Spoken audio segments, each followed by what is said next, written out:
Hello and welcome to Monday and to a lot of great things up ahead. Hope you had a wonderful weekend. Of course, I was in on Saturday and a little bit on Sunday, but I got some rest and ready to start again. This is going to be a huge week for me with these videos. I'm going to try something new, try something different from a suggestion that was made by a good friend, Race Rollins. If you happen to know him or run into him, tell him I said hi. And he's made a good point to me that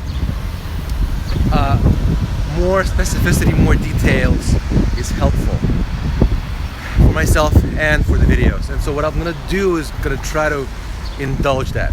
So what I'm going to do today is talk a little bit about Media Dei, what we do, what the company is all about, what the vision is.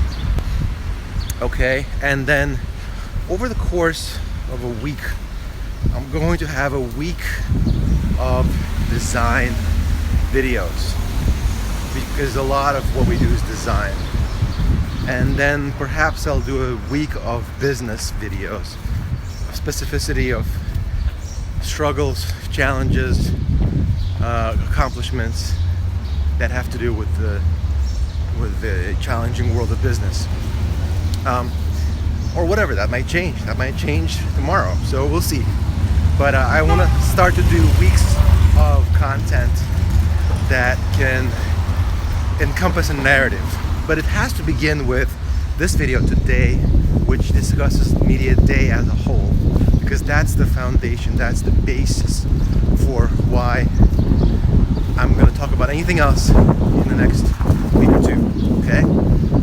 So Media Dei is a company, a startup, and a ministry. Okay? It's an early stage startup. It is a for-profit, profitable company, and yet it's also a ministry. And in some ways, the category for it is a social enterprise, which is a new concept coming up.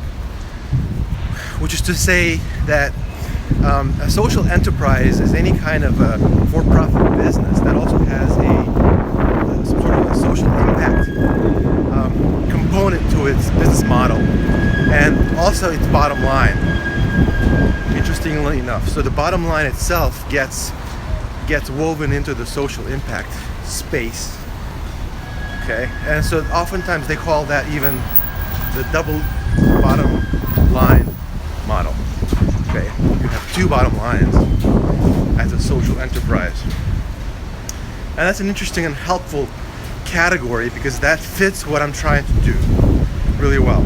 So Media Dei is for profit, it's profitable, we earn money for the work we do, we pay the bills that we have to pay, and we try to earn more than we pay, and we grow and endeavor to get bigger, more impactful, better, serve more clients, help more of our audience, and that's just the business part of it. I mean, the startup part of it is kind of woven into that. The basic concept behind that is it's definitely in the entrepreneurial mold. Okay, this is not a typical company. This is not a corporate, thing where with all the trappings of a corporate kind of an endeavor play a role. This is, in fact, not only is it entrepreneurial in its DNA, we try to be entrepreneurial in just the way we practice our work and our lives in the business every day. So we're very nimble, very agile. I personally think if we ever got the corporate angle, it would be a huge mistake. It would probably be the end of our business. The startup mindset helps us to be incredibly more nimble and agile, adaptable. We pivot all the time. Pivoting is one of the most important things in business. And when I learned that, it was game changer for me, because that's what enabled a lot of future success to happen with the company. And it's a small, tiny company. I'll mention that as well, I guess. We only have 4 people right now, and they're part-time, plus me. A couple months ago we had 5 people, in fact, also part-time. But not everybody was on board, let's put it that way. The vision wasn't fully shared or enthusiastically shared by, 2 at least of the 5. And so in effect it was really 3 employees by that measure, maybe 2 or whatever. So that's been addressed in a business manner, right? That's how businesses address things. They address it, okay? Having addressed it, we now have 4, but all 4 are now on board and completely engaged in the mission. Some of the earlier 5 I mentioned were the building block of the now 4, so it's not like we had a complete turnover. Just a few things had to be shaken up a little bit. Okay, so that's our sort of workforce. Okay, we work out of Center City, Philadelphia. A really wonderful, incredible office co-working space at Pipeline, which is in the Graham Building in downtown Philadelphia. That's the building maybe you've seen in the earlier videos, overlooking City Hall. Can't say enough good things about it. Can't say enough about what it does to the creative aspects of our business. Okay, what else? Okay, that's the business. That's the sort of structure. I can talk a little bit about the clients we have. Okay, the clients we have are just about uniformly one of 3 or 4 categories. It's going to be churches. It's going to be schools, typically classical independent schools.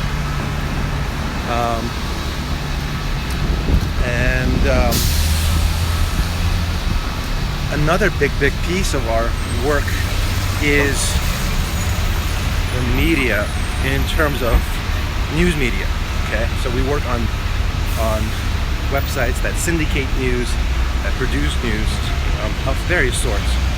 Sometimes in the church world, sometimes not. So the sort of the syndicated news is a component, a big one. And then beyond that, beyond those 3, we have the more sort of generic nonprofits. So I like to say churches, schools, media, and nonprofits as our core constituency. As you can see, all of those are really in the same bucket as us, social enterprises with a double bottom line, like I mentioned earlier, and so we have that affinity with all of them. I guess churches are just pure nonprofits, and nonprofits are also pure nonprofits, but you get my idea.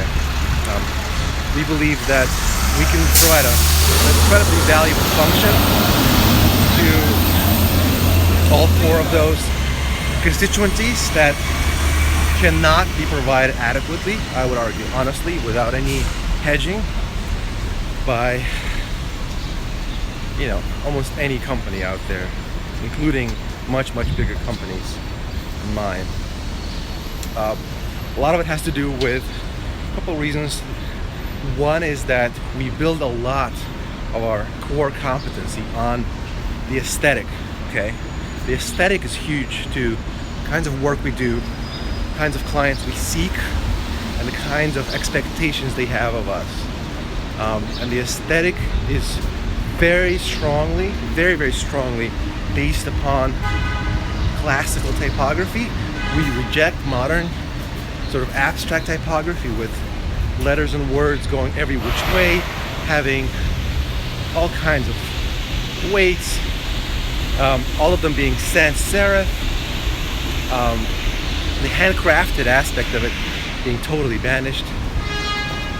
That kind of typography, sort of the mechanical, mechanistic, brutalistic, sometimes it's called, from the brutalistic architecture that's just a block, in the middle of a city, and we're supposed to consider that a building. In the same way, we just have blocks of text, just like senseless, unfeeling layout of words, which should matter a great deal. I believe words matter a great deal, and we treat words like, I don't know, like we shouldn't. Let's put it that way. And so I go to the classical, gorgeous, astonishing books when typography was celebrated, cherished, and rooted on firm principles. Okay, it may be celebrated today by some, but it's not rooted on anything firm and profound. Okay, so we base our aesthetic on classical, and it doesn't just mean ornaments and really things like that. It really means we weave the God component into the very essence of our design.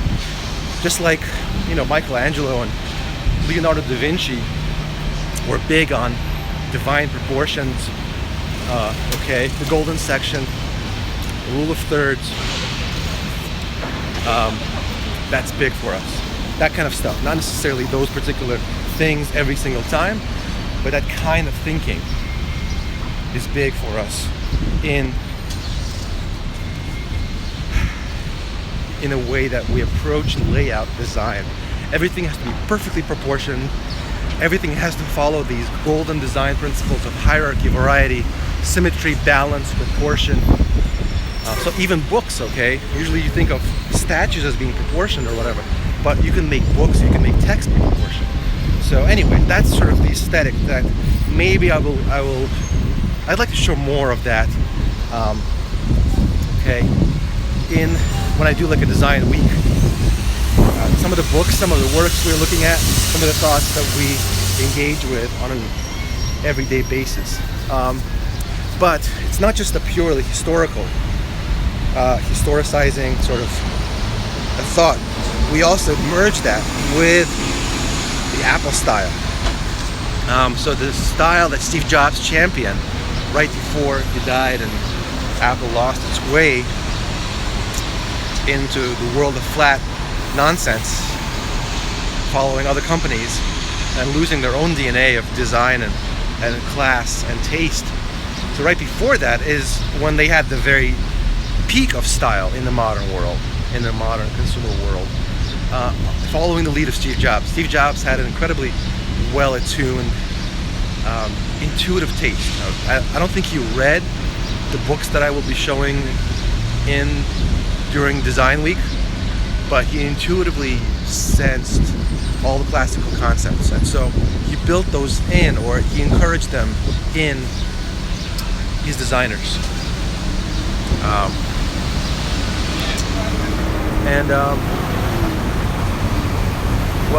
His works reflect that. His works are incredibly stylish, incredibly classy. His phones, his iPads, his desktop computers, even his old MP3 players. Okay, everything was so well arranged and classically designed that it was intuitive. Right? The big thing about him was, if you need an instruction manual for the thing, whatever the thing is, you've already failed. And just about everything in the computer world has needed an instruction manual ever since computers came about. So how does that make sense? Well, it makes sense because you can't find a way to make it intuitive, and no one has simply tried to. And so he's led his company in the beginning, and he came back once again to rediscover what those intuitive principles are that are built into human nature itself. Built into human nature, design principles built into human nature. And champion and celebrate those, bring them out, pull them out, and build them into his devices. And so we go and we deeply discover what those are. We study those tremendously. And I think that's interesting in its own right, because we're the only company / startup / ministry, double bottom line, social enterprise, whatever you want to call it. We're the only ones in the world right now that are looking to champion the Apple style, Steve Jobs style. The world is moving into a very different place. The world is moving into a flat design, and we believe in skeuomorphic. Skeuomorphic is one of the dirty words in the design world today. If you're skeuomorphic, you've lost the plot, you've made a mistake, you've misunderstood, and you shouldn't be a designer in the modern understanding. Steve Jobs didn't have a problem with skeuomorphic, and neither do we. So our design in total is this marriage of the classical, with the Apple style. And interestingly enough, both of them are built on immutable divine principles that are built into nature. So we have a very God-centered approach to design and layout and organization and aesthetic and beauty. And it's woven into the very DNA of the company, into the very DNA of the work we do, how we understand beauty, what beauty is, and we channel that to the best of our ability with every project, with every client that we get. And so obviously churches are big ones for that. Big. And they've lost a lot of faith in that understanding. They've moved into the flat sans serif world along with the rest of the culture. And then they wonder why they've lost a key understanding of who they are. It's because their websites, but the mind that even understands the websites has lost connection with a deep component of where they come from and what their worldviews are all about. So we come in and we replace at least one component of how they view themselves, which is the online presence they have. We replace that with classical, thoroughly theological, thoroughly geometrical, proportional, mathematical, eternal, timeless conception of design. And we use the great masters of that art. We use their understanding. We merge that with beautiful aspects of the Apple Steve Jobs style, and we have our own aesthetic that comes out of that. That's unique and very different. Nobody wants to resurrect Robert Estienne's typography. Nobody wants to resurrect Steve Jobs's, user interfaces or whatever. And since we do on both fronts, we have a double impact, a double burden. Since we're kind of rediscovering the world that we want to live in from scratch, nobody can give us a roadmap to it at all. Nobody wants to. Nobody's out there being a tour guide for us. So we're discovering all that stuff ourselves. But if we do the hard work and we discover that stuff ourselves, then what happens is we're the only ones that own the space. And so I'm fine with hard work. I don't mind. So hard work is going to be good. And once the hard work is put in, then the results will come out. Anyway, so that's the basic framework for what Media Day is. I recorded an earlier video, like third or the fourth or whatever. And it'll be interesting one day to go back. I'm not going to go back and compare the two, this one to that one. But I suspect they're going to be different. And not only in the substance, but in the style of the presentation. I've got a little bit better with this video stuff, just a smidgen better, and I'm a little bit more comfortable, a lot more comfortable with this video stuff than I wasn't then. So I'm a lot more expressive now of what I think. And also it's possible that I've already pivoted on the substance as well. So whatever I said then of the substance of the company may be slightly different from what that is now. And so, in fact, I might pivot tomorrow. I don't think so. I think we've reached a place that is going to carry us for a while. The understanding that I just expressed is going to have a lot of riches in it, be mine, but you never know. I think the most important thing is to pivot as much as possible, to break the mold you've made and rebuild it, because somebody will break it for you. And if you break it ahead of your competitors, then at least you're in charge to rebuild it. And I'm not afraid of breaking the mold. Anyway, this has been a very long video, one of my longest, but hopefully it fits the bill of specificity and detail and practicality. I'm gonna end here, and we will catch up later.